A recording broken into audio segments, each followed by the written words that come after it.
attracted to myself $20,000.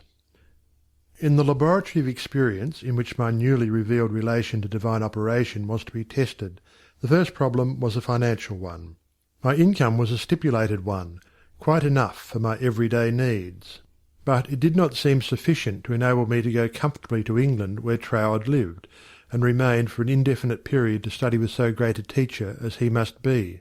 So before inquiring whether Troward took pupils, or whether I would be eligible in case he did, I began to use the paragraph I had memorised. Daily, in fact almost hourly, the words were in my mind. My mind is a centre of divine operation, and divine operation means expansion into something better than has gone before.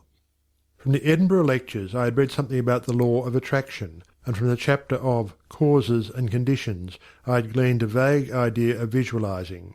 So every night, before going to sleep, I made a mental picture of the desired $20,000. 20 $1,000 bills were counted over each night in my bedroom, and then, with the idea of more emphatically impressing my mind with the fact that this $20,000 was for the purpose of going to England and studying with Troward, I wrote out my picture, saw myself buying my steamer ticket, walking up and down the ship's deck from New York to London, and finally saw myself accepted as Troward's pupil. This process was repeated every morning and every evening, always impressing more and more fully upon my mind Troward's memorized statement, "My mind is a centre of divine operations." I endeavoured to keep this statement in the back part of my consciousness all the time, with no thought in mind as to how the money might be obtained. Probably the reason why there was no thought of the avenues through which the money might reach me was because I could not possibly imagine where the $20,000 would come from. So I simply held my thoughts steady and let the power of attraction find its own ways and means. One day, while walking on the street, taking deep breathing exercises, the thought came, "My mind is surely a centre of divine operation. If God fills all space, then God must be in my mind also. If I want this money to study with Troward, that I may know the truth of life, then both the money and the truth must be mine, though I am unable to feel or see the physical manifestation of either. Still, I declared, it must be mine." While these reflections were going on in my mind, there seemed to come up from within me the thought, "I am all the substance there is." Then from another channel in my brain the answer seemed to come. Of course, that's it. Everything must have its beginning in mind.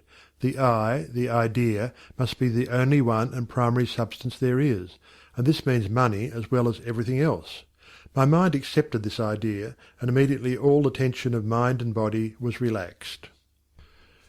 There was a feeling of absolute certainty of being in touch with all the power life has to give. All thought of money, teacher, or even my own personality vanished in the great wave of joy which swept over my entire being. I walked on with this feeling of joy steadily increasing and expanding until everything about me seemed to glow with resplendent light. Every person I passed was illuminated as I was.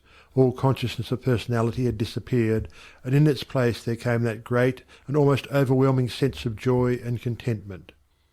That night, when I made my picture of the $20,000, it was with an entirely changed aspect. On previous occasions, when making my mental picture, I had felt that I was waking up something within myself. This time there was no sensation of effort. I simply counted over the $20,000. Then, in the most unexpected manner, from a source of which I had no consciousness at the time, there seemed to open a possible avenue through which the money might reach me. At first it took great effort not to be excited. It all seemed so wonderful, so glorious to be in touch with supply. But had not Troward cautioned his readers to keep all excitement out of their minds in the first flush of realization of union with infinite supply, and to treat this fact as a perfectly natural result that had been reached through our demand? This was even more difficult for me than it was to hold the thought that all the substance there is I am, idea, am the beginning of all form, visible or invisible.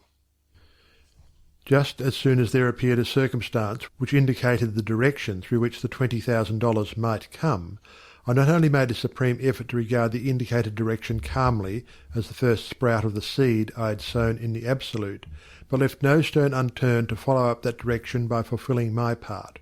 By so doing, one circumstance seemed naturally to lead to another, until, step by step, my desired $20,000 was secured. To keep my mind poised and free from excitement was my greatest effort.